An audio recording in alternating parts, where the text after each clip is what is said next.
I watched my father walk away when I was 15. He chose his new wife over me. 3 years later, I stood at the Met Gala entrance in a dress that cost more than his house. The woman holding my hand? She could ruin him with one phone call, and tonight, she would. But here's what nobody knew. She wasn't just my mentor. She was the woman my father betrayed 10 years ago, and I was about to help her destroy everything he'd built. Oh, and one more thing. The biggest secret of all was about to come out, and it would shatter everything I thought I knew about my own life. Before we begin, if you've ever felt abandoned by someone who was supposed to protect you, hit that subscribe button. This story gets intense, and you won't want to miss what happens next. Now, let me take you back to where it all started. My 15th birthday should have been special. Instead, it became the night my entire world collapsed. I remember sitting at our dining table, staring at the cake Mom and I used to make together every year. Except Mom wasn't there anymore. She'd died 6 months earlier, and I was still trying to figure out how to breathe without her. Dad walked in 2 hours late. I'd gotten used to that, but this time, he wasn't alone. "Camilla, this is Monica," he said, his hand resting on her belly, her very pregnant belly. I felt my stomach drop. "Dad." "What?" Monica smiled, but it didn't reach her eyes.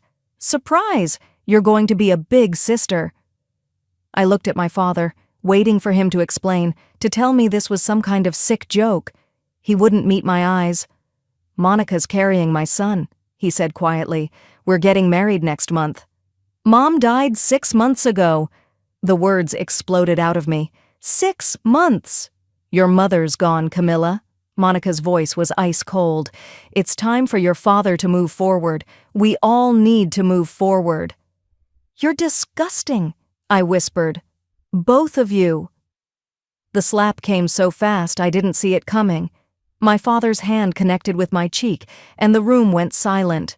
I touched my face, feeling the sting, feeling something break inside me that would never be fixed. "Don't you dare speak to Monica like that," Dad said, his voice shaking with rage. "She's going to be your mother now." "She'll never be my mother," I screamed. Monica stood up, her hand protectively over her belly. "Samuel, I won't raise my son around a disrespectful brat. It's her or us. You need to choose." I watched my father's face, watched him actually consider it, and then he said the words that would haunt me forever. "Pack your bags, Camilla. You're going to your Aunt Rosa's house." I couldn't move, couldn't breathe. "Dad, please." I said, "Pack your bags." That night, while I threw my life into 2 suitcases, I heard them arguing in the kitchen. I crept to the hallway, pressing myself against the wall. "Did you tell her the truth?" Monica's voice was sharp. "Are you crazy? She can never know. That her mother didn't just die? That you—" "Shut up! Walls have ears, Monica." I felt ice run through my veins. What did she mean my mother didn't just die? Mom had a heart attack. That's what Dad told me. That's what everyone said. But the way Monica said it, the way Dad silenced her so quickly, something was very, very wrong. Aunt Rosa's apartment was tiny, dark, and smelled like cheap wine. She opened the door, looked at me with tired eyes, and sighed. "I can barely feed myself, Camilla." "Please," I begged. "I have nowhere else." "Your father sent $200. That's it. Make it last." $200. I found out later that Dad's company had just doubled its profits. He was making millions. And he sent me $200. Rosa wasn't cruel, but she wasn't kind either. She drank too much, worked 2 jobs, and made it clear I was a burden. After 2 months, the money ran out. Rosa came home drunk one night and told me I had to leave. "I can't do this anymore, kid. You're on your own." At 15 years old, I found myself sleeping in parks, washing up in public restrooms, eating whatever I could find. I kept thinking about my mother, about the strange conversation I'd overheard. I wanted answers, but I was too focused on surviving to look for them. Then, on a cold October evening, everything changed. I was sitting on a park bench, trying to stay warm, when a sleek silver car pulled up. The window rolled down, and a woman with sharp eyes and expensive jewelry looked at me. "You're Samuel Fernandez's daughter," she said. It wasn't a question. I stared at her. "How do you know?" "Get in. We need to talk." Every instinct told me not to trust her, but I was cold, hungry, and desperate. I got in the car. She drove to a penthouse apartment that overlooked the entire city. The place was filled with fashion magazines, designer sketches, and photographs of models on runways. "My name is Helena Rodriguez," she said, pouring herself wine. "Does that name mean anything to you?" I shook my head. "Your father and I were business partners. 10 years ago, we were going to revolutionize the fashion industry together." She opened a drawer and pulled out old contracts, photographs of her and my father shaking hands at events. "Then your father stole everything, my designs, my clients, my entire future." "I don't understand why you're telling me this." "He built his empire on my work, Camilla. He made sure I couldn't prove anything, destroyed my reputation. I lost everything." Her eyes were hard, glittering with old rage. "But I rebuilt, slowly, carefully, and now I'm more powerful than he could ever imagine." "Why are you telling me this?" I asked again. Helena set down her wine and looked at me directly. "Because you're the key to destroying him." "I'm nobody. I'm homeless. No," she interrupted. "You're his heir. You're his daughter, and I'm going to make you so powerful, so famous, so untouchable that he'll beg for your forgiveness. And then, when he's on his knees, we'll take everything from him." I should have said no, should have walked away. But then Helena leaned forward and said something that changed everything. "Don't you want to know what really happened to your mother?" My heart stopped. "You know something?" "I know everything. But first, you need to become someone he can't ignore, someone with power. Are you ready to transform?" I looked at this strange woman who seemed to hate my father as much as I did, who knew secrets about my mother's death, who was offering me a path to revenge. "Yes," I whispered, "I'm ready." Helena wasn't kidding about the transformation. Within days, I was enrolled in modeling classes, working with photographers, learning to walk, pose, and command attention. It was brutal. I cried more in those first few months than I had since Mom died, but Helena was always there, pushing me harder. "You want revenge? Then earn it. Beauty isn't enough. You need presence. You need power." 6 months into my training, I did my first real photo shoot. When I saw the images, I barely recognized myself. The broken, abandoned girl was gone. In her place was someone fierce, someone beautiful, someone who looked like she could conquer the world. "That's the face that will destroy your father," Helena said, smiling. Over the next 2 years, my career exploded. Magazine covers, fashion weeks in Paris and Milan, designers fighting to dress me. I became someone people recognized, someone with influence. But Helena and I never forgot the real goal. One evening, 2 years into this new life, Helena called me to her office. She had a thick folder on her desk. "It's time you knew the truth about your mother." My hands trembled as she opened the folder. Inside was my mother's death certificate. "Heart attack," I read. "I know. I was there when—" "Your mother was 38 years old, Camilla. Athletic, healthy, no history of heart problems." Helena pulled out medical records. "She died 2 days after confronting your father about Monica." "What are you saying?" "I'm saying the timing is very interesting." She pulled out another document. "Monica worked at the hospital where your mother died. She was a nurse." The room spun. "No. Your mother found out Monica was pregnant while your father was still married. She was going to expose everything. And then, suddenly, she has a fatal heart attack. In the hospital where Monica worked." "You think Monica killed her?" I could barely say the words. "I think Monica had access to medications. I think she had motive. And I think your father either knew or suspected and chose to do nothing." I felt rage unlike anything I'd ever experienced. "Can we prove it?" "Not yet, but I have investigators working on it. There's more." Helena pulled out a police report. "Monica has a brother, Tony. He's in prison for medical fraud, forging prescriptions." The pieces were falling into place, painting a horrible picture. "When does he get out?" I asked. Helena smiled. 3 months, right before the Met Gala. 3 years after my father abandoned me, I stood in front of a mirror in a blood-red gown that cost more than most people made in a year. My face was on magazine covers worldwide. My name was known in every fashion capital. I was untouchable. Helena walked in, looking stunning in white. "Ready?" she asked. "The Met Gala," I said, still not quite believing it. "I'm actually going. As my guest, as one of the most famous models in the world." Helena's smile was sharp. "Your father bought a table. He'll be there with Monica and their son." "And Tony?"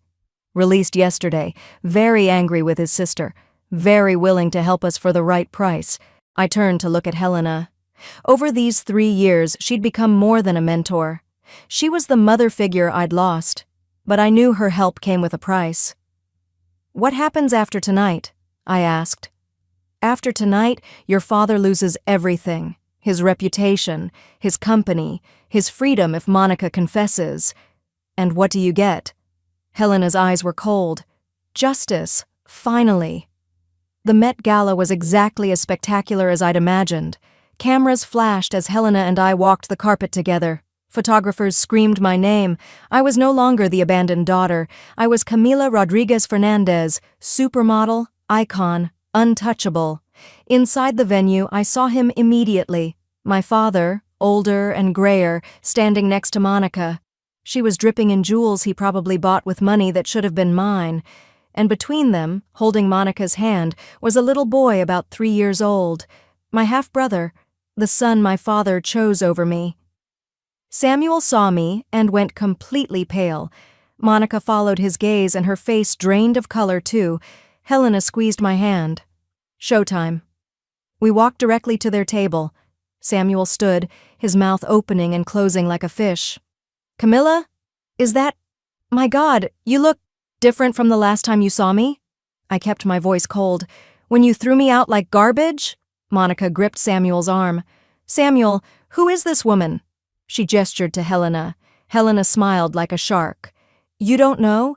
I'm Helena Rodriguez, the woman your husband destroyed 10 years ago." She turned to Samuel. "Hello, Samuel. Surprised to see me? I'm the co-chair of the event. I decide who gets in, who gets thrown out." Samuel's face was red. "Helena, let's not do this here." "Why not?" I asked. "Afraid people will know the truth about what you did to her? What you did to me?" People at nearby tables were starting to stare. Monica looked panicked. "Samuel, let's go," she hissed, trying to pull him away. But then Helena said something that made Monica freeze. "Before you run, Monica, shouldn't you tell everyone what you did? About the hospital?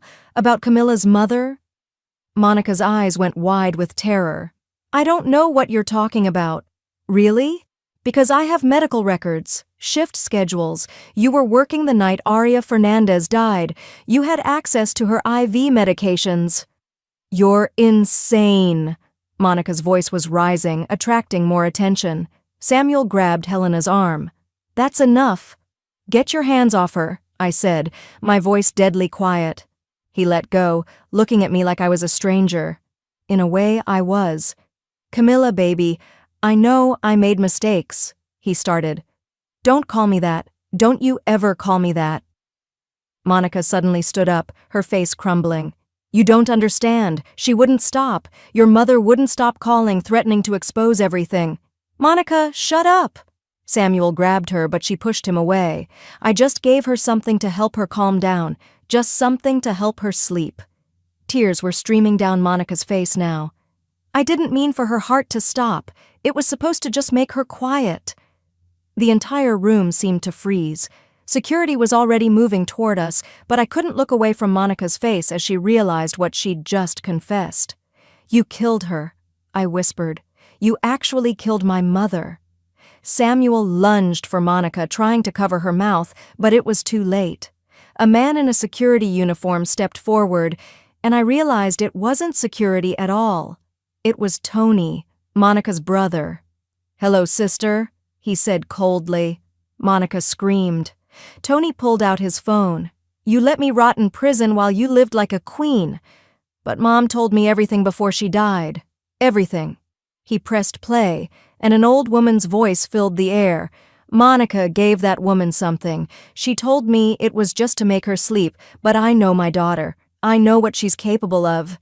The recording went on, detailing how Monica had deliberately overdosed my mother with medication, how she'd covered it up, how she'd planned it for weeks.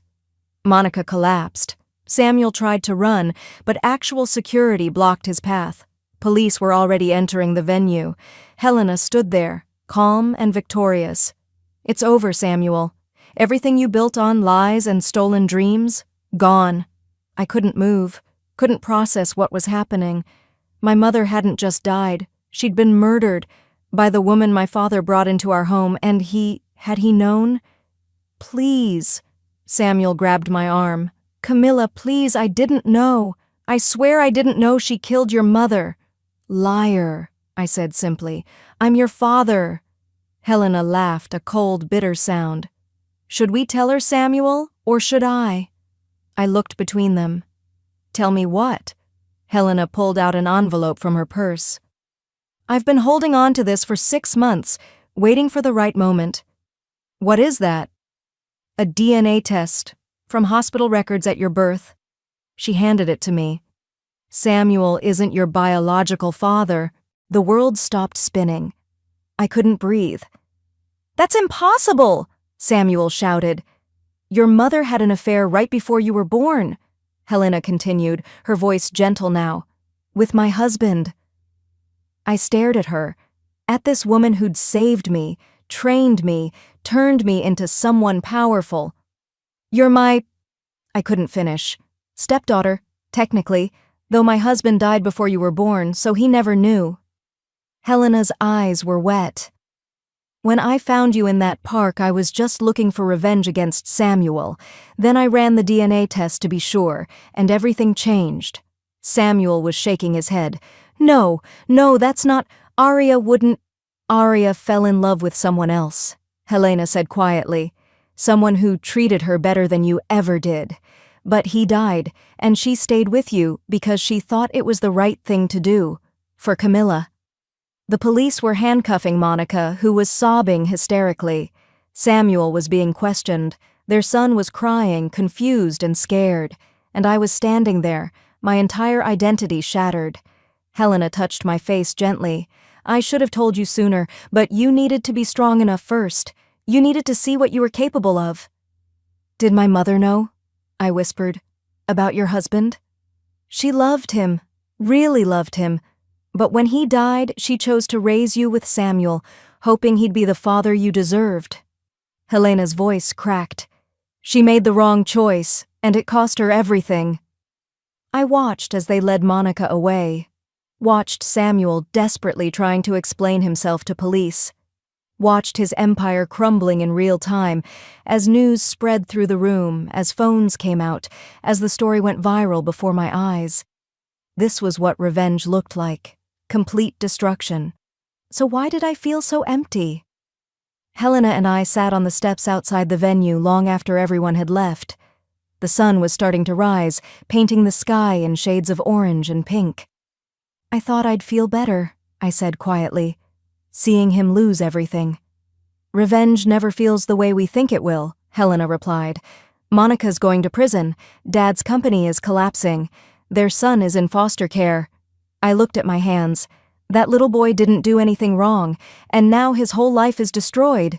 "That's not your fault, Camilla. Isn't it? If I hadn't come back, if we hadn't exposed everything, then your mother's killer would have gone free. Then Samuel would have continued profiting from his crimes. Then that little boy would have grown up with murderers as parents." Helena took my hand. "You did the right thing." Did I? Or did I just become like them? Using people for revenge? Helena was quiet for a long moment. "I saved you because I wanted to destroy Samuel. That's true. But somewhere along the way, you became more than a weapon to me. You became family." I looked at this woman who'd given me everything: power, success, justice, and apparently blood ties I'd never known about. "What happens now?" I asked. Now? You decide. You can walk away from all of this, from me, from the fashion world, from everything. Helena's voice was steady. Or you can stay, build something new, something that's not about revenge. What about that little boy, my half-brother? Helena raised an eyebrow. What about him? He's 3 years old, he's innocent, and he's in foster care because of what we did. You want to help him? Helena sounded surprised. Someone should. He's family, even if it's complicated. I stood up, looking at the sunrise. I was abandoned once, left with nothing. If Helena Rodriguez hadn't found me... I turned to her. Maybe I can be that person for him, someone who shows up when everyone else walks away. Helena smiled, and for the first time, it reached her eyes. You're stronger than all of them, Camilla. Stronger than Samuel. Stronger than Monica. Maybe even stronger than me. I learned from the best, I said. We stood there together, watching the city wake up. Somewhere out there, my father was being interrogated by police. Monica was in a cell, finally facing justice for what she'd done to my mother. And a little boy was waking up in a strange place, wondering where his parents had gone. My phone buzzed. Messages were flooding in. The story had broken worldwide. Supermodel exposes father's dark secrets at Met Gala. Fashion icon reveals murder cover-up. The revenge that shook the industry. I was famous before. Now I was legendary, but not for the reasons I'd imagined. You know what the strangest part is? I said to Helena. I spent 3 years becoming powerful enough to destroy him, but in the end, he destroyed himself. Monica couldn't handle the pressure and confessed. Tony brought the evidence. All I did was show up. Sometimes that's all it takes, Helena said. Showing up, being present, being the person who refuses to disappear. I thought about my mother, who'd loved me enough to stay in a loveless marriage. About Helena's husband, my biological father, who never got to meet me. About Samuel, who chose pride and greed over his daughter. About Monica, who chose murder over losing her comfortable life. And I thought about that little boy, who didn't choose any of this. I want to meet him, I said suddenly. My half-brother. Whatever happens with custody, I want him to know he has family. Real family. The kind that doesn't abandon you when things get hard. Helena nodded. I'll make the calls. We'll do this right. As we walked back to her car, I took one last look at the Met Gala venue. 3 years ago, I was sleeping in parks, abandoned and forgotten. Tonight, I'd walked through those doors as one of the most powerful people in the room. But the real power, I was starting to realize, wasn't in revenge. It wasn't in fame or success or watching your enemies fall. The real power was in choosing who you became after the worst happened to you, in refusing to let cruelty make you cruel, in showing up for someone else the way you wished someone had shown up for you. My father taught me what kind of person I didn't want to be. Helena taught me how to be strong. And my mother, wherever she was, had loved me enough to protect me even through her death. Now it was my turn to decide what kind of person I would choose to be. Not the abandoned daughter, not the revenge weapon, not the supermodel or the icon or the headlines, just Camilla, whoever that meant, whatever that would become. And for the first time in 3 years, that felt like enough. Monica's in prison serving 15 years for my mother's murder. Samuel lost his company, his reputation, and his freedom. He's facing conspiracy charges and fraud investigations that'll keep him in court for years. And that little boy? His name is Leo, and he's living with Helena and me now. Turns out being a big sister is harder than being a supermodel, but it's also better. Way better. Sometimes the family you choose is more powerful than the one you're born into. Sometimes revenge isn't about destroying someone else, it's about refusing to let them destroy you. If this story shocked you, and I know it did, drop a comment telling me which twist got you the most. Was it Monica's confession? The DNA reveal? Tony showing up with that recording? Let me know. And hit that subscribe button because next week I'm telling you about what Monica said when I visited her in prison. What she told me about my mother's last moments will absolutely haunt you. Also, If you've ever been abandoned, if you've ever had to rebuild yourself from nothing, share your story in the comments. You're not alone. And trust me, you're stronger than you think. See you next time.